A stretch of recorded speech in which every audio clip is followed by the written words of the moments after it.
Hello, snowboarders of the internet. I'm your host, Avran LeFeber, and this is Top 5s, the only weekly Top 5 show in snowboarding currently. Until the rest of the snowboard media that's failing figures out what the fuck is going on. Anyways, this week's Top 5, the top 5 things to know about riding 100 days this season. That's right, that benchmark, ooh, I rode 100 days a year, I'm all omnipotent list. Yeah, I surpassed 100 days like 20 days ago. It doesn't fucking matter. I'm probably gonna ride way more than that. Anyways, let's dive right into this list. Number 5. It's gonna take you a little bit of sacrifice to get to that 100-day mark, but it's actually a lot easier than you think. Everyone's like, oh my god, 100 days, it's impossible. I literally had a friend that lived in Denver and didn't ride chairlifts get 100 days in the backcountry, and he worked 9 to 5 Monday through Friday. If he can do that while living in Denver, there's no excuse on why you can't. Oh, you'll drive an hour and a half to commute to work, but that resort that's only 45 minutes more out of your way, you won't do it to? That's the sacrifice I'm talking about. Sometimes you gotta suck it up, Buttercup, to get those days. Number 4. There will be bad days. Everyone likes to think that a whole season is nothing but top to bottom powder runs and bluebird days. No, that's bullshit. You will encounter days where the conditions just suck ass. I'm talking full-blown ass, like visibility where you can't even see your hand in front of your face. Ass. That's how bad it is. But you know what? You go out, you ride, because a bad day on your snowboard is still better than a good day in the office. Or whatever other bullshit normal people do. I don't really know. I don't live a normal life anymore. I have no idea what people consider normal. Number 3. There's this misconception that you will be riding open to close every day. That just... No. No. That does not happen. Most days you ride like maybe 2 to 4 hours. You know, that's still pretty solid. That open to close bullshit, you save that for when you got friends in town and you're showing them around and they've got to get open to close. You do not ride open to close on a 100-day season. Your body cannot handle that. Number 2, injuries will happen. And I'm not talking like catastrophic, you lost your spleen and got flight for life injuries. Been there and done that.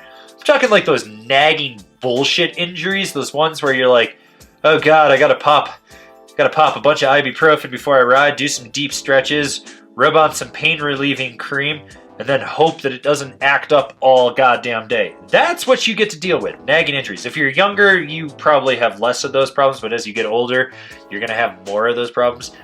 My 20s are coming back to haunt me now in my late 30s. Flat landings are not fun. Honorable mentions. 3 runs counts as a day. 2 runs, no. 4 runs, yes, totally. You have to do a minimum of 3 laps to make it constitute a day. Lifties will start eyeing you up every day that they see you and judging you because they think you ride too much. And they're literally paid to be there. I mean, they're snow carnies. They push the buttons so the rides will go up the hill.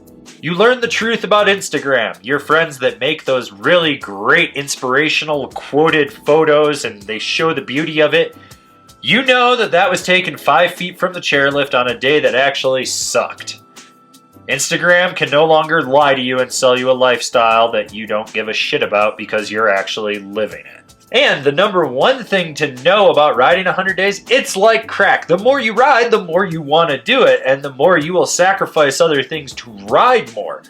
And believe me, if you don't think that's true, I'll do a whole video on what it means to ride 200 plus days in a season, because I've done that. And it's actually a lot easier than you think. It's very, very easy. But yeah, seriously, crack at 100, all your friends will be like, oh, I could never do that. Yep, until you explain to them how easy it actually is. Then they get hooked. Then you got a whole group of friends just riding 100 days and you all look strung out and your bodies hate you. But you still keep going because you're a slave to the adrenaline of going downhill sideways. Believe me. First hit's the best, and then it's all just downhill from there, which is where you want it to be. Not like when you actually do crack and then it's all downhill because then you max out your credit card, your family hates you, and the next thing you know, you're sucking a dude in a bathroom for $5 worth of rock. This has been my top 5 list of things to know about riding 100 days in a season. Do you agree with it? Do you disagree with it? Did I forget something? Leave me a comment down below. Let's have a conversation. If you're new here, remember to subscribe, click the bell, get those notifications. That way you're not missing any of the content we've got coming out for all you snowboarders of the internet. And if you'd really like to support us and you want to see what we've got going on behind the scenes, swing on over to Angry Snowboarder VIP. As always, I've been your host, Avran LeFeber, and I'll see you in another video.